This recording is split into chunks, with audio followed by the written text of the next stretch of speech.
శ్రీగురుభ్యో నమః. హరిః ఓం. వసుదేవసుతం దేవం కంసచానూరమర్దనం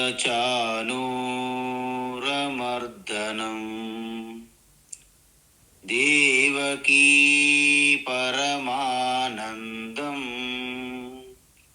కృష్ణం వందే జగద్గురుం. తీర్త్వా మోహార్ణవం హత్వా రాగద్వేషాది రాక్షసా సీతా శాంతి సమాయుక్తా ఆత్మా రామో విరాజతే. ఆత్మస్వరూప బంధుగణ, మనం భగవద్గీత 6వ అధ్యాయం ఇక ఆఖరి ఘట్టం.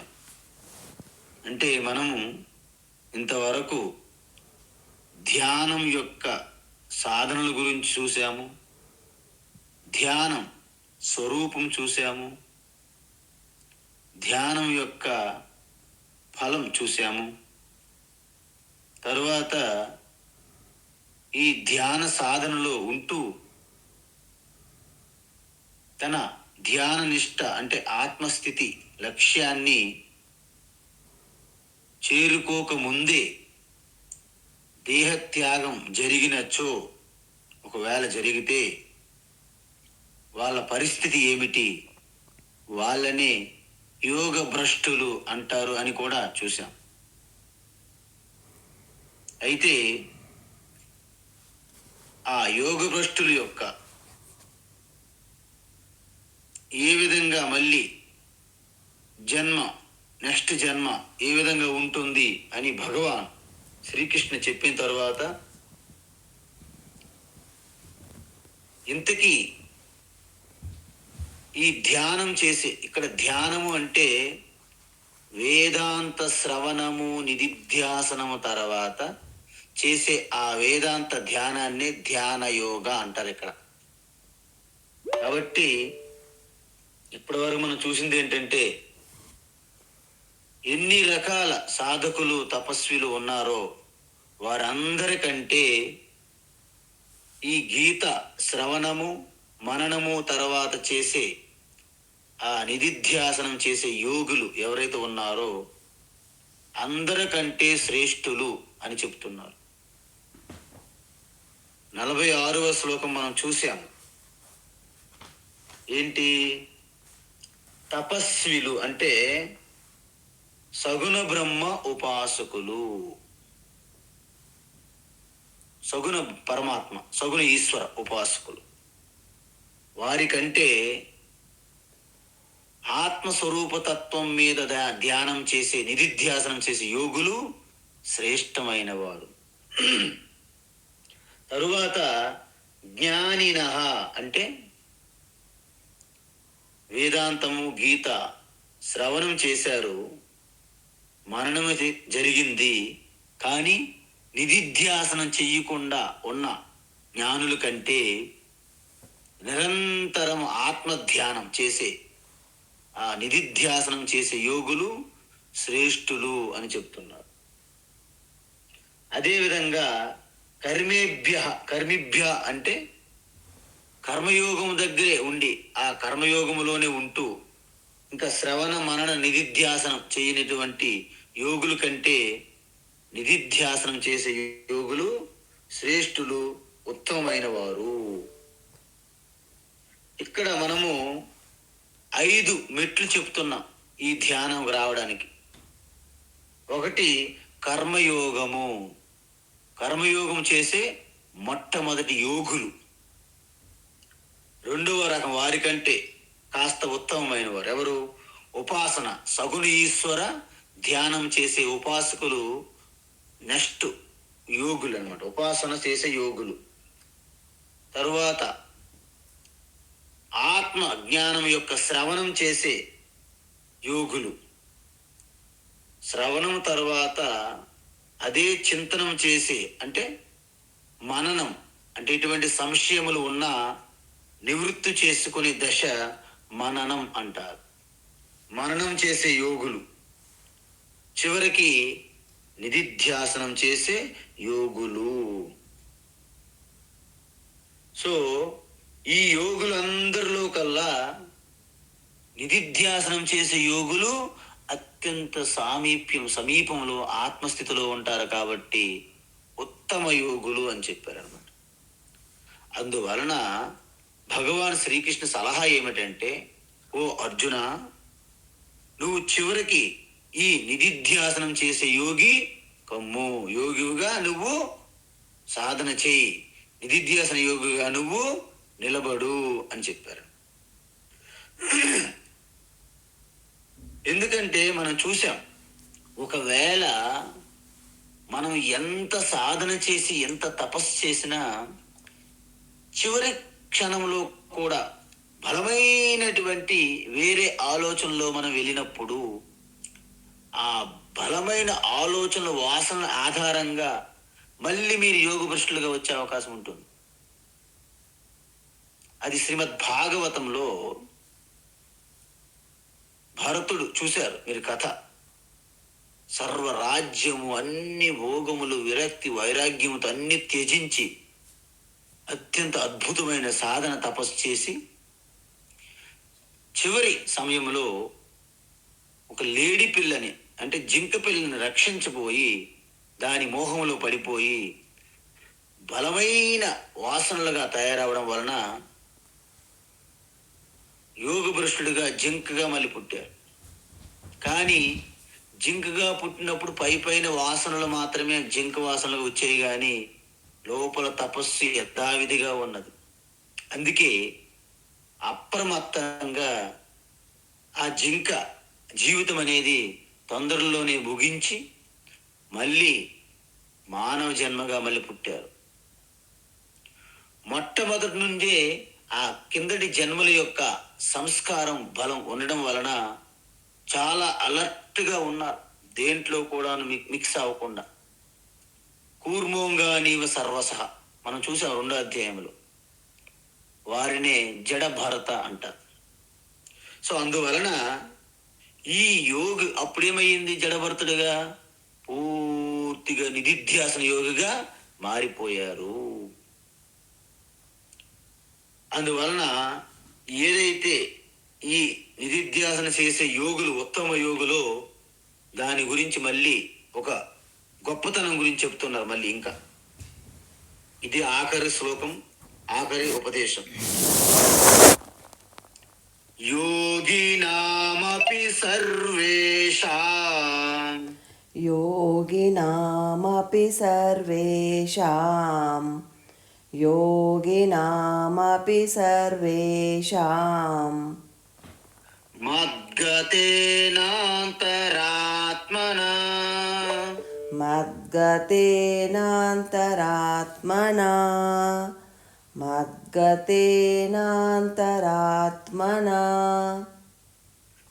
శ్రద్ధావాన్ భజతే యో మాం श्रद्धावान् भजते यो मां श्रद्धावान् भजते यो मां సమే యుక్తతమో మతః समे युक्ततमो मतः समे युक्ततमो मतः యోగినామపి సర్వేషాం మద్గతేనాంతరాత్మనా योगिनामपि सर्वेषां मद्गतेनान्तरात्मना योगिनामपि सर्वेषां मद्गतेनान्तरात्मना శ్రద్ధావాన్ భజతే యో మాం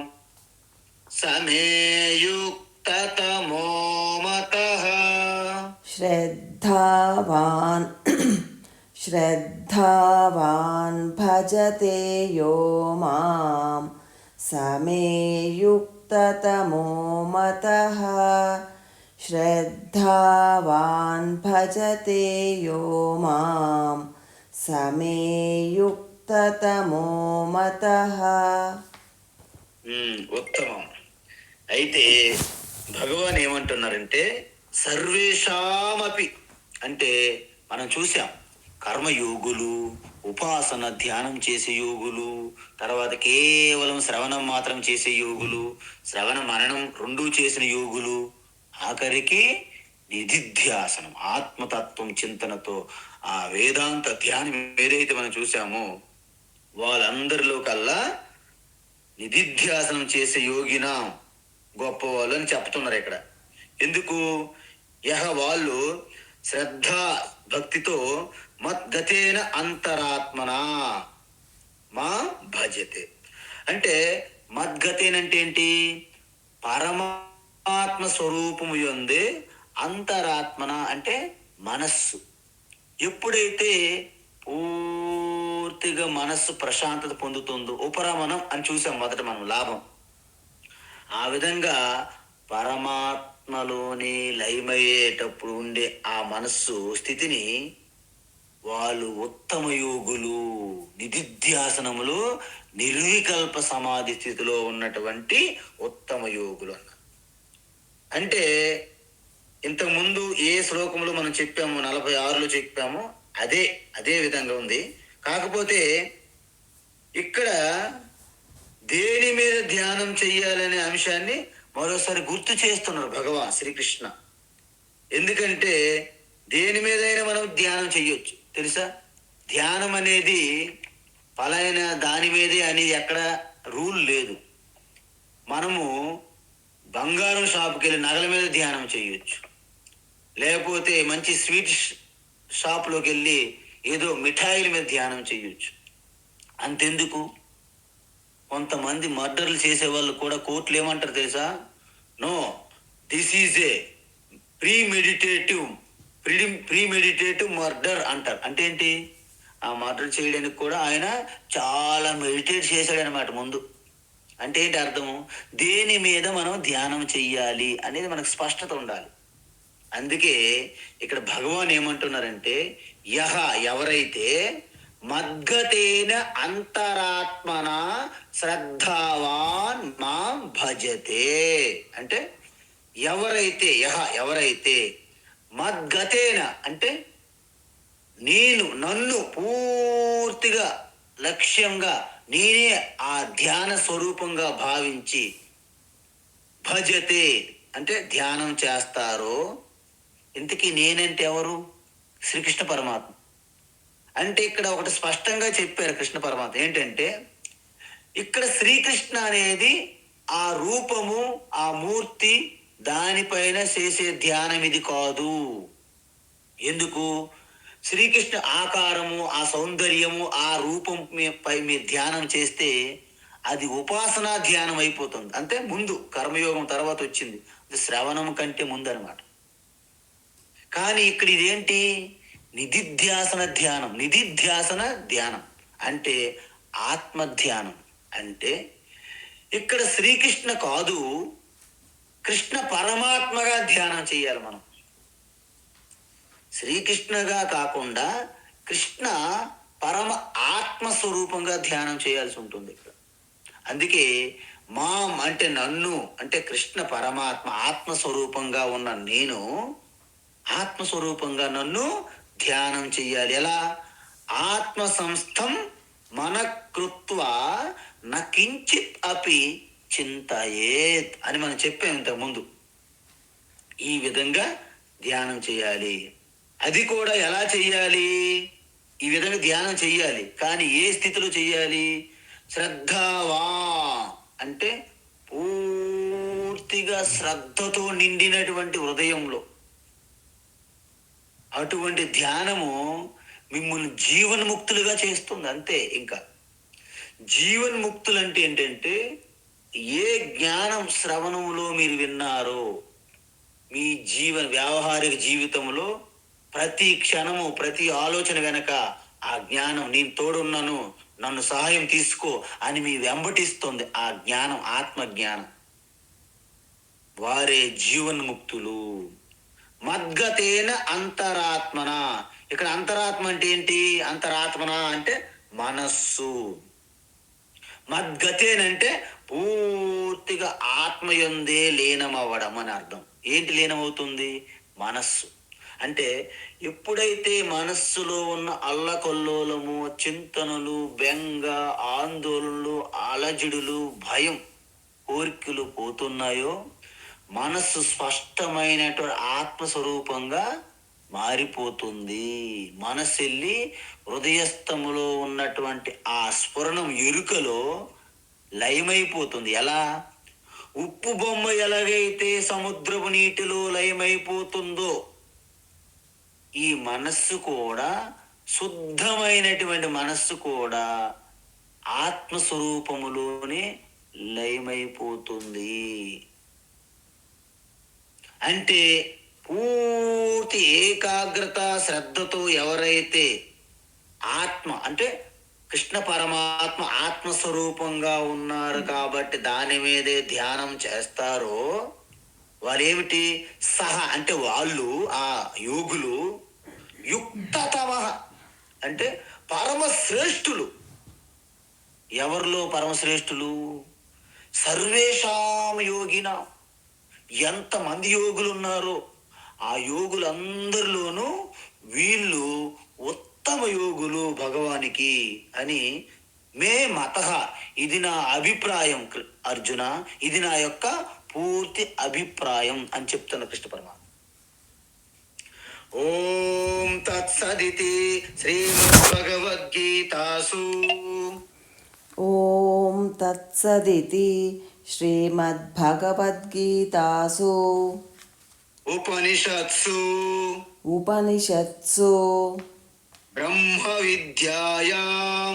బ్రహ్మ విద్యాయాం యోగశాస్త్రే శ్రీకృష్ణార్జున సంవాదే ధ్యానయోగో నామ షష్ఠోధ్యాయః.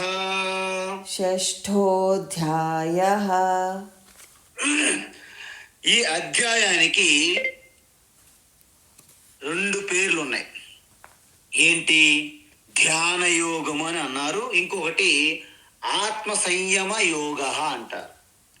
అయితే మీరు ఒకటి గుర్తుపెట్టుకోవాలి. ఇక్కడ ధ్యాన యోగం అంటే రెండింటికి ధ్యాన యోగం అంటాం. ఏమిటి?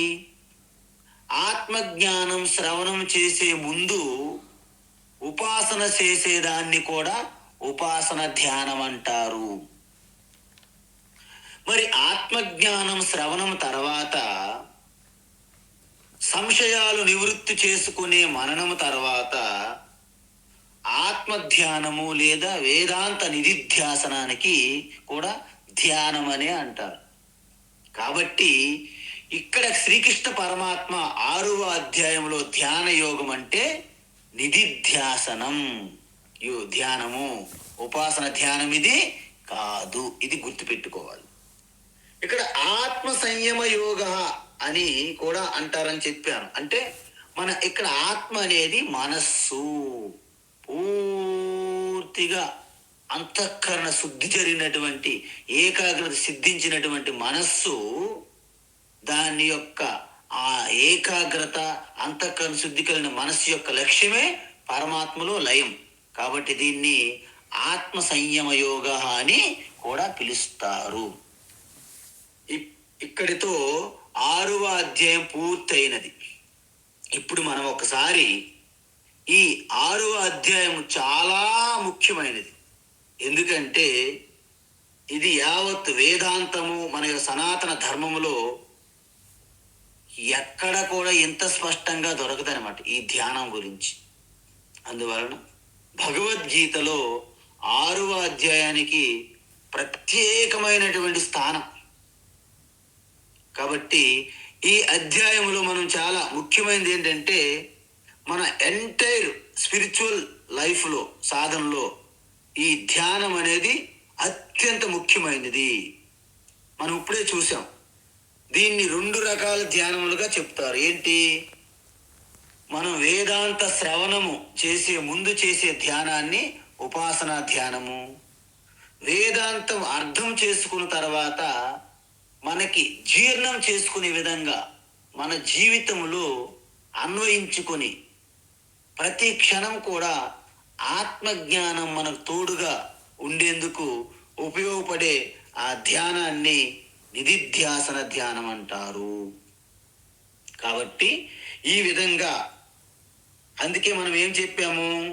ఫస్ట్ ప్రతి ఒక్కరూ ఉపాసన ధ్యానం చేసి ఈ ఆత్మజ్ఞానం పొందేందుకు యోగ్యత సంపాదించాలి. అంటే ఉపాసన ధ్యానం కంటే ముందు కర్మయోగం చెయ్యాలి. కర్మయోగం చేసి ఉపాసన ధ్యానం తరువాత మనము శ్రవణం చెయ్యాలి. శ్రవణం అంటే ఏ శ్రవణము? భగవద్గీత ఉపనిషత్తులు లాంటి శ్రవణం చెయ్యాలి. అప్పుడు మీకేమవుతుంది? జ్ఞానం వస్తుంది. సో ఆ శ్రవణంతో పాటే మననం చేస్తే మీకు సందేహాలు సంశయాలు పోతాయి. తర్వాత నిధిధ్యాసనం అనే ధ్యానంలో ప్రవేశిస్తే మీరు ఆ ఆత్మనిష్టలో అంటే ఆ జ్ఞాన నిష్టలో మీకు నిలబెడుతుంది. ఇది ముఖ్యమైనది అనమాట. మనం ఇంతకుముందు చూసాం. ఆవు ముందుగా ఆ పచ్చగడ్డిని తింటుంది, అలా గాబరగా మేస్తుంది. చివరికి అయిపోయిన తర్వాత తను తిన్నటువంటి ఆహారాన్ని మళ్ళీ నోట్లోకి తెచ్చుకొని మళ్ళీ పూర్తిగా నములుతుంది. దాన్ని ఆవు నెమరు వేసుకోవడం అంటారు కదా.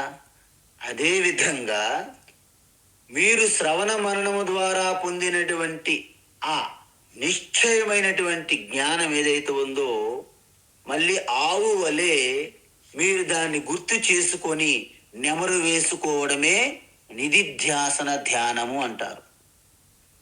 అయితే ఇప్పుడు మనకి సమయం తక్కువ ఉన్నది కాబట్టి 6వ అధ్యాయం యొక్క పూర్తిగా ఒక సమ్మరీ చూద్దాం.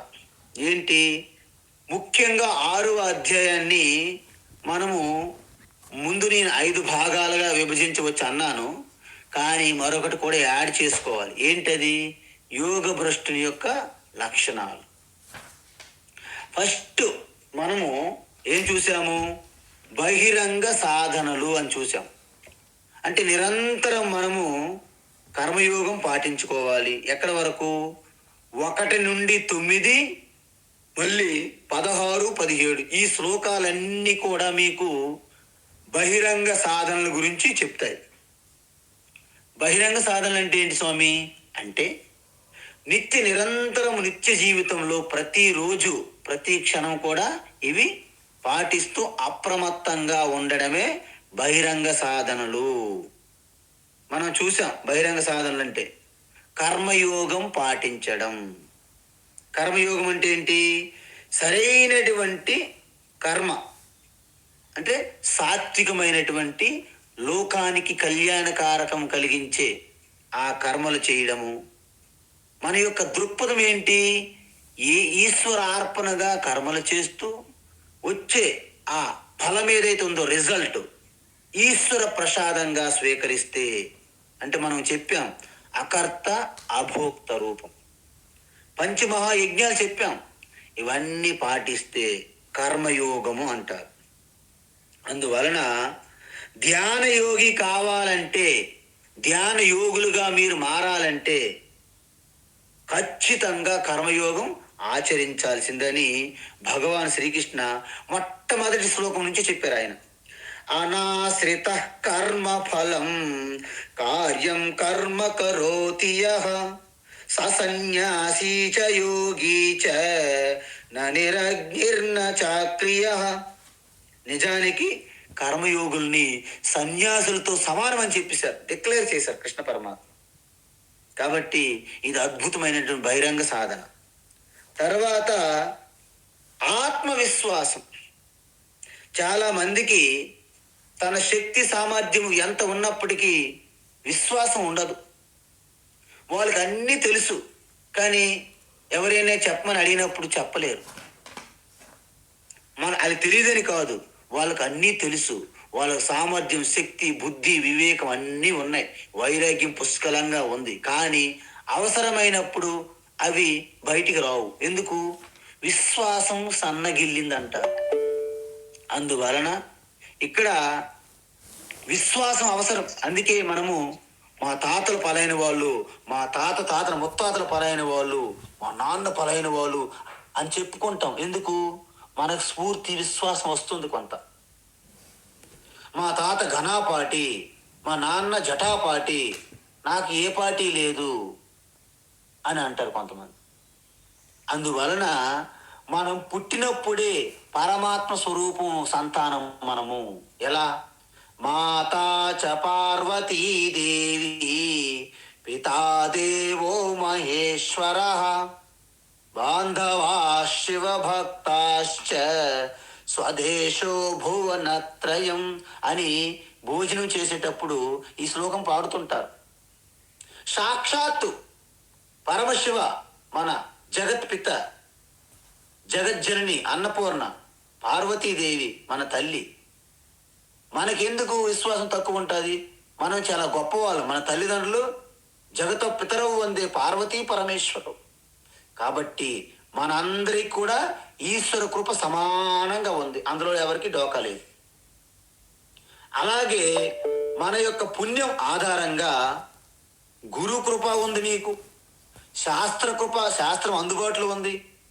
ఎవరు దాచిపెట్టలేదు శాస్త్రం మీకు. గురువు కూడా అందుబాటులో ఉంటారు. కానీ మీరు ఆత్మనిష్ట సాధించలేకపోతున్నారు. ఎందుకు? మీ పైన మీకు విశ్వాసం సన్నగిల్లడం వలన. అందువలన ఈ ఆత్మవిశ్వాసం లేకపోతే మామూలు వ్యావహారిక జీవితంలో కూడా మీరు ఏది సాధించలేరు. ఇక ఆధ్యాత్మిక జీవితంలో ఇంకేం సాధిస్తారు? కాబట్టి మనకి కర్మ సిద్ధాంతం ఏం చెప్తుందంటే, అంత విధండి తలరాత బ్రహ్మ, ఇదంతా బలహీనత. కర్మ సిద్ధాంతం ఏం చెప్తుందంటే, నీ యొక్క సొంత ప్రయత్నము, విశ్వాసం లేకపోతే ఈశ్వరుడు కాదు ఎవరు మిమ్మల్ని ఏం చేయలేరు.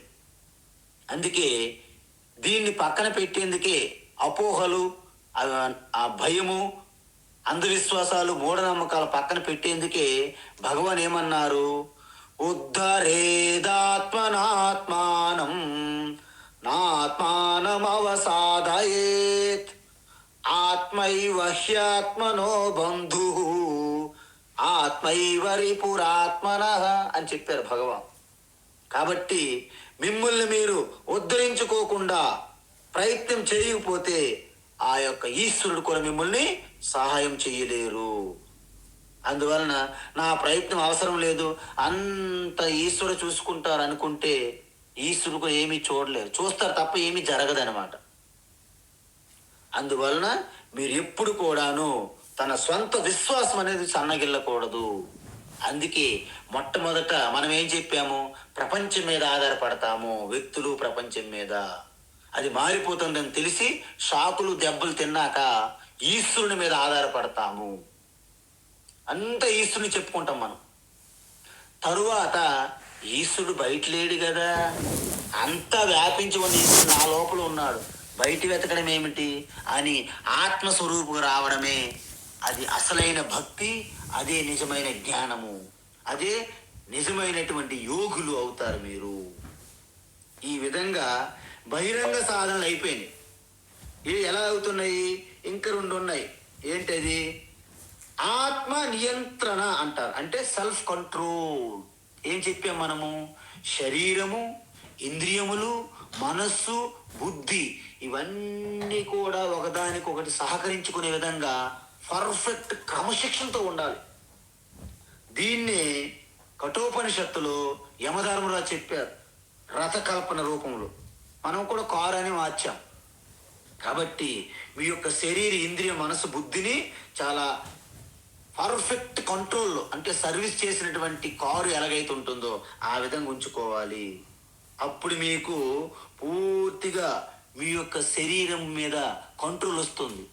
లేకపోతే ధ్యానం అంటే చాలు అప్పుడే మనకి దురద స్టార్ట్ అవుతుంది, లేకపోతే అప్పుడే మనకి జాయింట్ పెయిన్స్, లేకపోతే అప్పుడే మనకి ఏదో భవిష్యత్తు గురించి ఆలోచనలు, కోరికలు. ఇవన్నీ రాకుండా ఉండాలంటే ముందుగానే వాటికి సెటిల్మెంట్ చేసి పెట్టాలి మనం. అయితే దీని తర్వాత మోడరేట్ యుక్త తమ జీవితము అన్నారు. అంటే ఏంటి? ఏది కూడా అతిగా చెయ్యకూడదు. ఏది అయినా సరే అతిగా తిన్న అమృతం కూడా విషం అన్నారు పెద్దలు, మనకి జ్ఞానులు, మన పూర్వీకులు. అందువలన అతి సర్వత్రా వర్జయేత్ అన్నారు.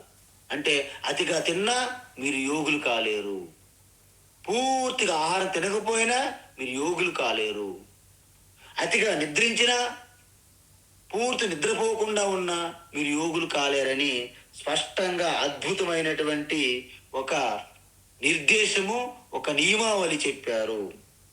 అందుకే భోగములు అనుభవిస్తున్నా మనకు భయం వదలదు. ఎందుకు? ఒకవేళ మీరు భోగములో పడిపోయి ఈ భోగాలు అనుభవించి మీకు తర్వాత దాని యొక్క పరిణామం గుర్తించలేదనుకోండి, ఏమవుతుంది? రోగం బారిన పడతారు. అందుకే భోగము నుండి రోగములోకి వెళ్లకుండా ఉండేందుకే యోగం వచ్చింది మధ్యలో. అందువలన భోగము నుండి రోగములో జారిపోకుండా ఉండడానికే యోగం వచ్చింది భగవాన్ శ్రీకృష్ణ రూపములో. అందువలన ఈ యోగం మిమ్మల్ని రోగము నుండి తప్పిస్తుంది.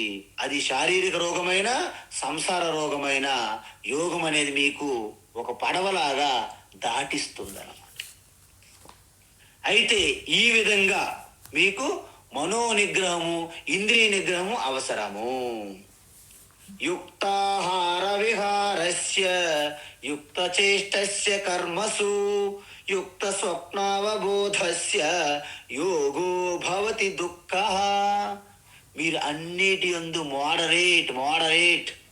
దీన్నే బుద్ధ భగవాన్ కూడా తీసుకున్నాడు ఈ జ్ఞానాన్ని. అందుకే ఆయన ఎప్పుడు కూడా మధ్య మార్గం అంటారు. సో ఈ మధ్య మార్గంతో మనకి బహిరంగ సాధనలు అయినాయి. ఇప్పుడు అంతరంగ సాధనలు ఏమిటి అంటే మనం చూసాం, 8 రకాలైనటువంటి నియమాలు చెప్పారు భగవాన్ శ్రీకృష్ణ. ఆయన ఎంత జగత్ మీద ఎంత ప్రేమ కాకపోతే ఎంత వివరంగా ఇచ్చారు మనకి ఈ జ్ఞానం. ఏంటి? ముందు పవిత్రమైనటువంటి ఒక స్థలాన్ని ఎంచుకోవాలి మనము మన ధ్యానాన్ని ప్రారంభించే ముందు. ఆ స్థలంలోకి మీరు వెళ్ళిన వెంటనే అమ్మయ్యా ఇక్కడ కాసేపు ధ్యానం చెయ్యాలి అనిపించాలి మీకు. అంతేగాని ఇక్కడికి వచ్చాము, ఎప్పుడు వెళ్తాము, ఏంటి ఇదేంటి అయోమయంగా ఉంది, అంత భయంగా ఉంది, ఎక్కడ చూసిన దుర్గంధము, లేకపోతే దోమలు, ఈగలు, పురుగులు, ఇవంతా ఓ బజార్లాగా ఉంది, చేపల మార్కెట్ అనుకుంటారు. మొన్న నేను పార్క్ వెళ్ళాను, అక్కడ వాళ్ళు ఒక దగ్గర ఫోన్లు పట్టుకొని చాలా బీభత్సంగా మాట్లాడుకుంటారు. అన్ని రాజకీయాలు, వ్యాపారాలు అన్ని. వాళ్ళు ఏదో పెద్ద వాకింగ్ చేసినట్టు, ఏదో ఆసనాలు వేసినట్టు అక్కడ కూర్చొని ఒక సంత పెట్టుకున్నారు. నేను అనుకోను ఇదేంటి మార్కెటా అనుకో.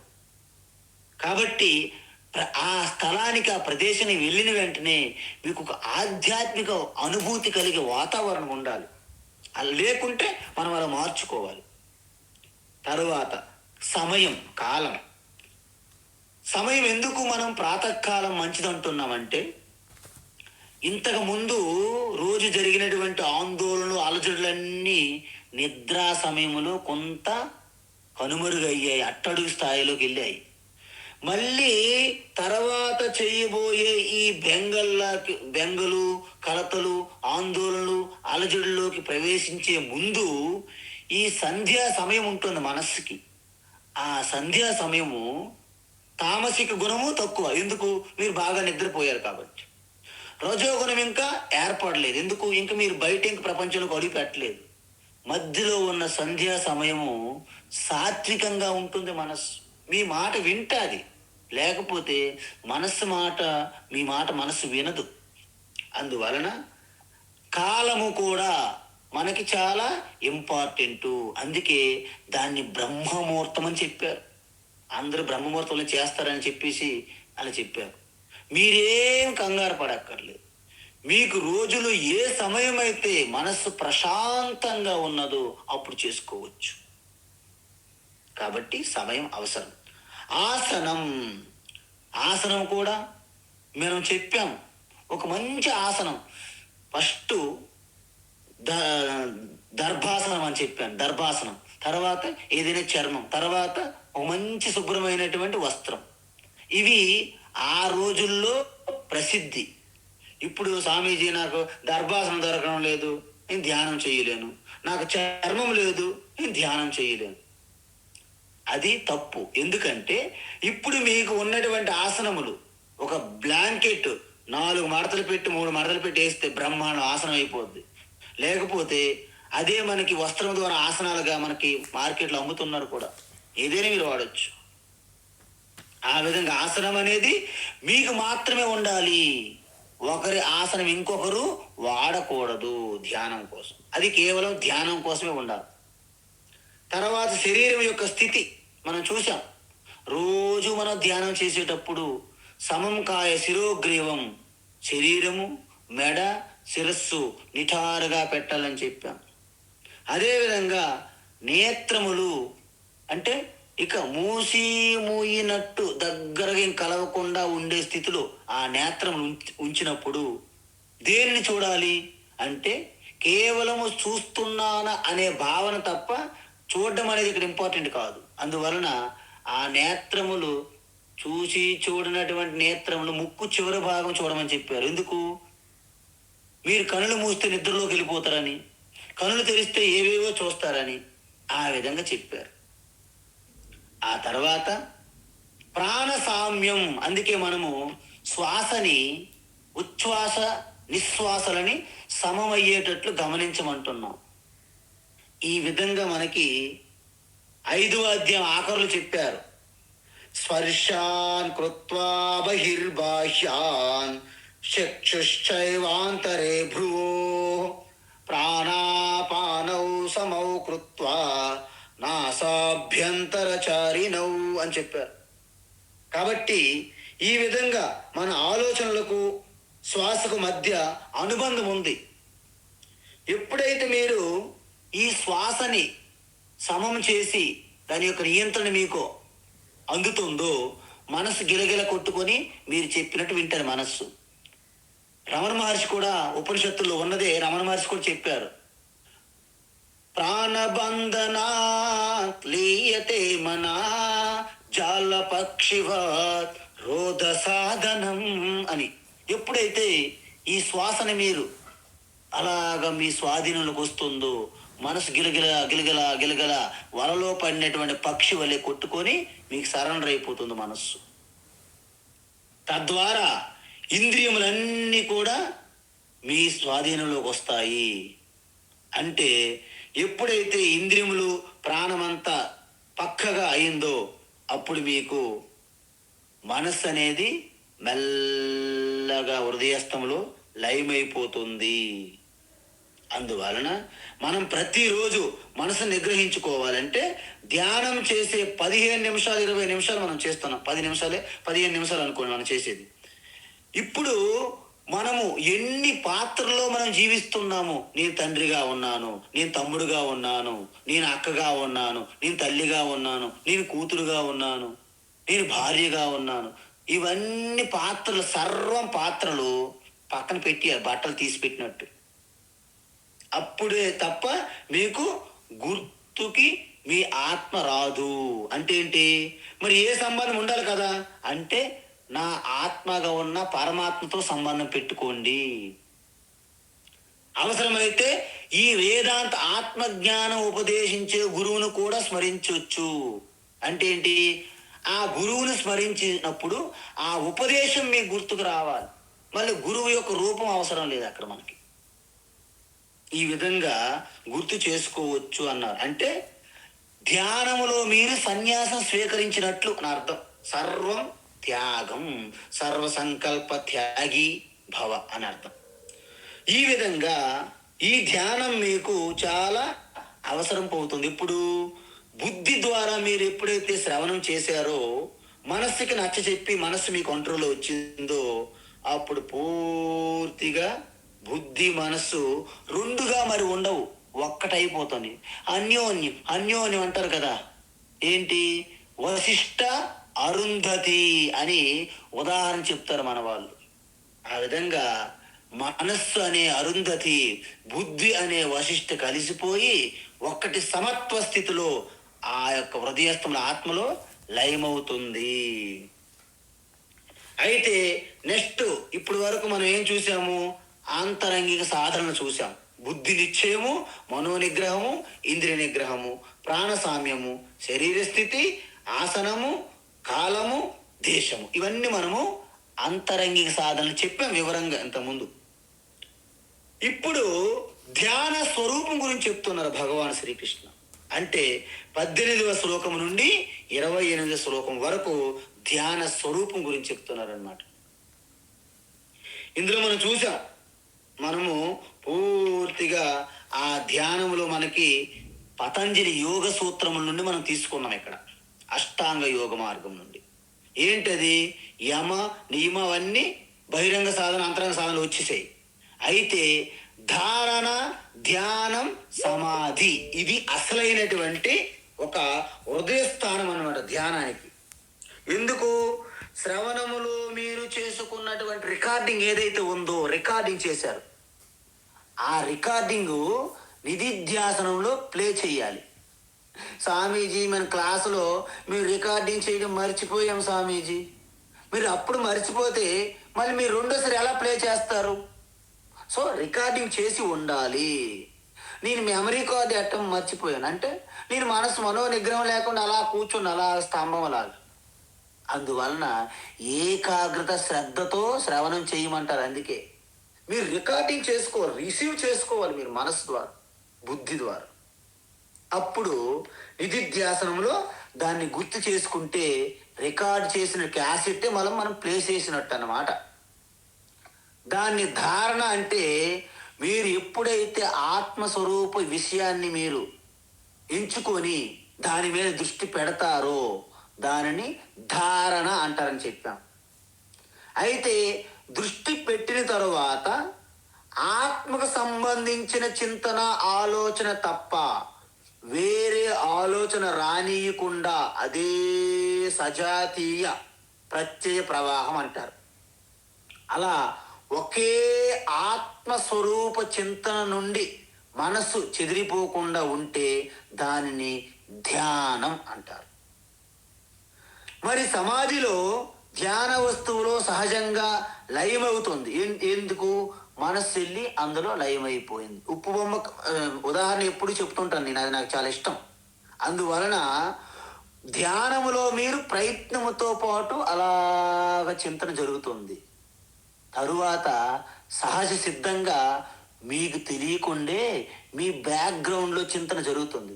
మనం చెప్పాము చాలా ఉదాహరణలు. అఖండ రామనామ కీర్తన చేసి కొన్ని గంటలు, 48 గంటలు, 72 గంటలు అఖండ రామనామ సంకీర్తన చేస్తే ఇంటికి వచ్చిన తర్వాత కూడాను మనం కామ్గున్న లోపల శ్రీరామ్ జయ రామ్ జయ జయ రామ్, శ్రీరామ్ జయ రామ్ జయ జయ రామ్ అని ఆ బ్యాక్గ్రౌండ్ మ్యూజిక్ వెళ్ళిపోతుంటుంది అండి. అది సహజ సిద్ధమైనటువంటి ధ్యానము, అది నిర్వికల్ప స్వరూపమైనటువంటి సమాధి రూపం అంటారు దాన్ని.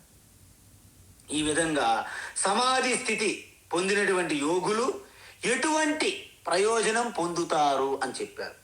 అది ఆ ధ్యానం యొక్క ఫలం అనమాట. అంటే 20 నుండి 23 ఏ విధంగా సమాధి నుంచి మనకి వస్తుందని చెప్పాం. రకాలు అంటే ఏంటి? చిత్త ప్రశాంతత పొందుతారు.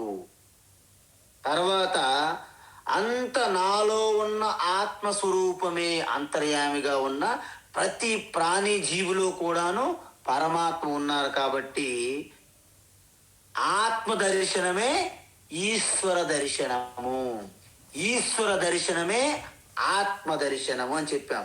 విద్యా వినయ సంపన్నే బ్రాహ్మణే గవి అస్తి అని చెప్పాం. తర్వాత సర్వభూతస్థమాత్మానం సర్వభూతాని చాత్మని ఈక్షతే యోగయుక్తాత్మ సర్వత్ర సమదర్శన అని చూసాం. తరువాత ఆత్యంతిక సుఖం ఎందుకంటే మీలో ఆత్యంతికం అంటే అద్దులు లేవు అని అర్థం. అది మన ఆనందం, మన స్వరూపం. దాన్ని ఆత్మానందం అంటారు. దానికి మేఘం వలె, గ్రహణం వలె దుఃఖం అనేది తాత్కాలికంగా కప్పినట్టు అనిపిస్తుంది. అందువలన దుఃఖం మన స్వరూపం కాదు, అది పోతుంది. తర్వాత యథావిధిగా మీ స్వరూపానందం మీకు అనుభూతికి వస్తుంది. ఆ విధంగా ఆత్మనిష్టలో ఉండేవారిని తత్వనిష్ఠులు అంటారనమాట. అంటే వాళ్ళు ఎప్పుడు కూడా అనాత్మైనటువంటి జడ ప్రపంచము, సంబంధాలు, బాంధవ్యాలు, రిలేషన్స్లోకి మళ్ళీ జారరు, నా చలతి, అందులోకి చెల్లించరనమాట. అయితే ఏమవుతుంది? ఆత్యంతిక లాభం అంటే ఏది పొందితే ఇంకా పొందడానికి ఈ సృష్టిలో మిగిలి ఉండదు, అదే ఆత్మస్వరూప లాభం అంటారు. అంటే ఎప్పుడైతే పూర్ణత్వాన్ని మీరు అంగీకరించి దర్శించారో, అనుభూతి చెందారో, ఆ జీవితంలో ఇంకా కొరత అనేది లేదు, అదే లోటు లేదు, వెలితి లేదని అర్థం. దానికి ఏమన్నారంటే ఆత్యంతిక దుఃఖ నివృత్తి అన్నారు. ఎందుకు? మన యొక్క అజ్ఞానం వలన కొరత ఉన్నది, లోటు ఉన్నదని భావనతోనే మనము అనేక కోరికలతో అనేక కార్యాలు, కర్మలు చేస్తాం. ఎప్పుడైతే మీరు పూర్ణత్వం అని తెలుసుకున్నారో, మీ దుఃఖం మూలంతో పాటు నశించింది. అప్పుడే ఎటువంటి దుఃఖానికి ఆస్కారం లేదన్నమాట. మీకు అప్పుడు ఆత్మ ఆస్కార్ అవార్డు వస్తుందన్నమాట.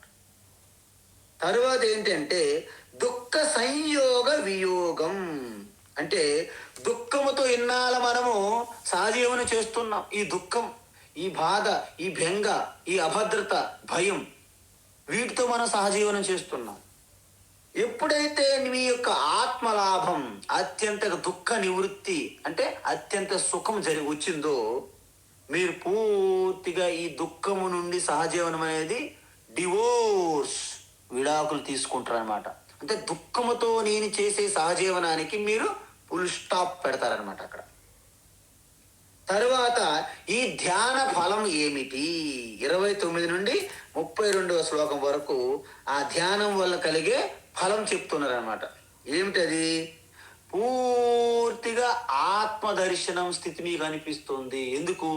అన్ని నామరూపాల్లో మీరు చూసినా ఆ వెనుక ఉన్న ఆత్మనే మీరు గ్రహిస్తారు, గుర్తిస్తారనమాట.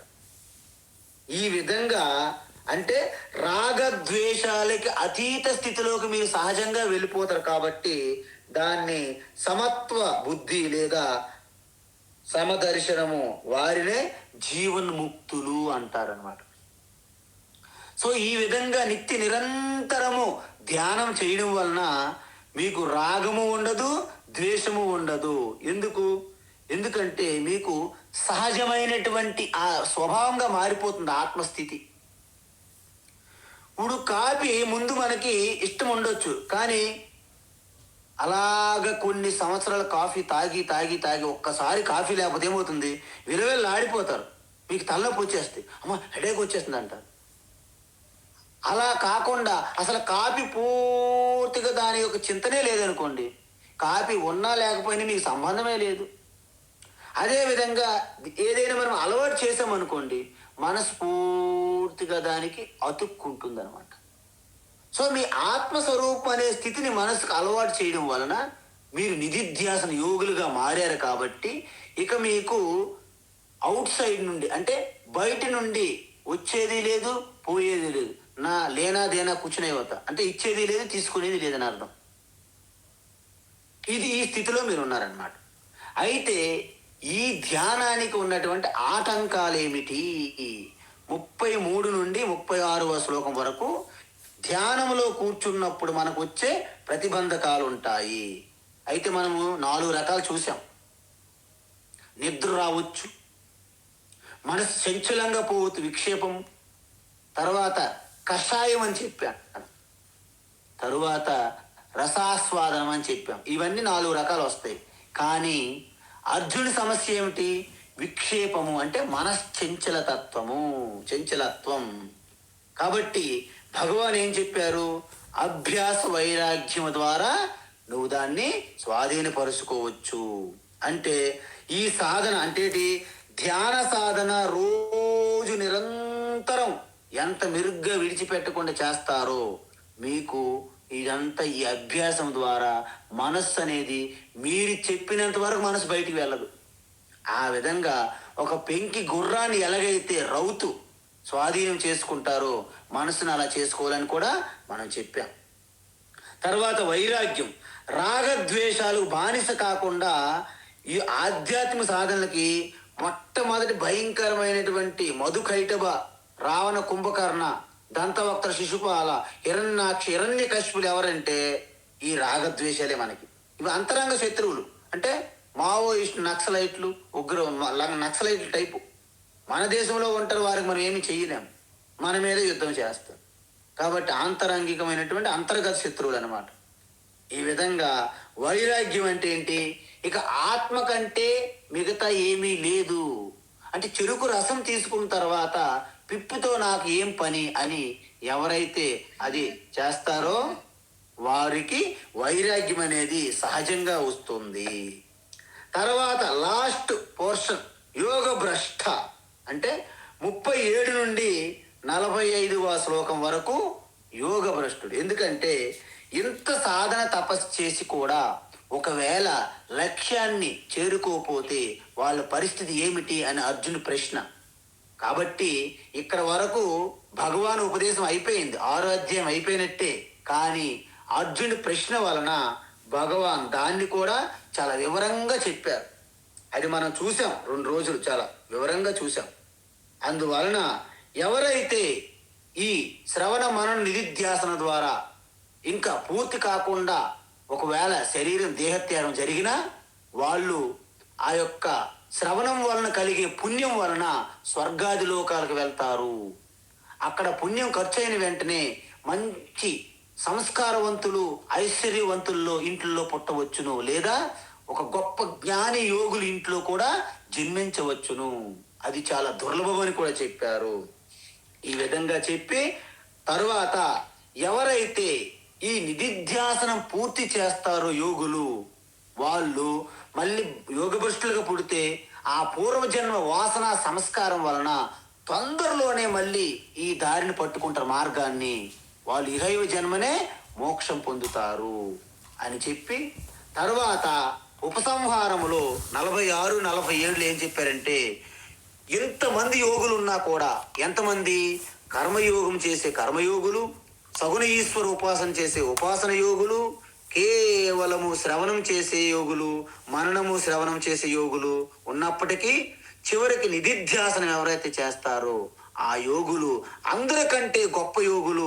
ఇది నా అభిప్రాయం అని భగవాన్ శ్రీకృష్ణ అర్జునుడికి తెలియజేయడం జరిగింది. కాబట్టి ఈ విధంగా అద్భుతమైనటువంటి ఈ ధ్యాన యోగము మనందరము చాలా శ్రద్ధాభక్తితో అందరం కూడా ఎంతో తపస్సుగా జ్ఞాన తపస్సు చేస్తూ ఈ రోజుకి ఈ 6వ అధ్యాయము ముగిసింది. హరి ఓం తత్సత్. సర్వం శ్రీకృష్ణార్పణమస్తు.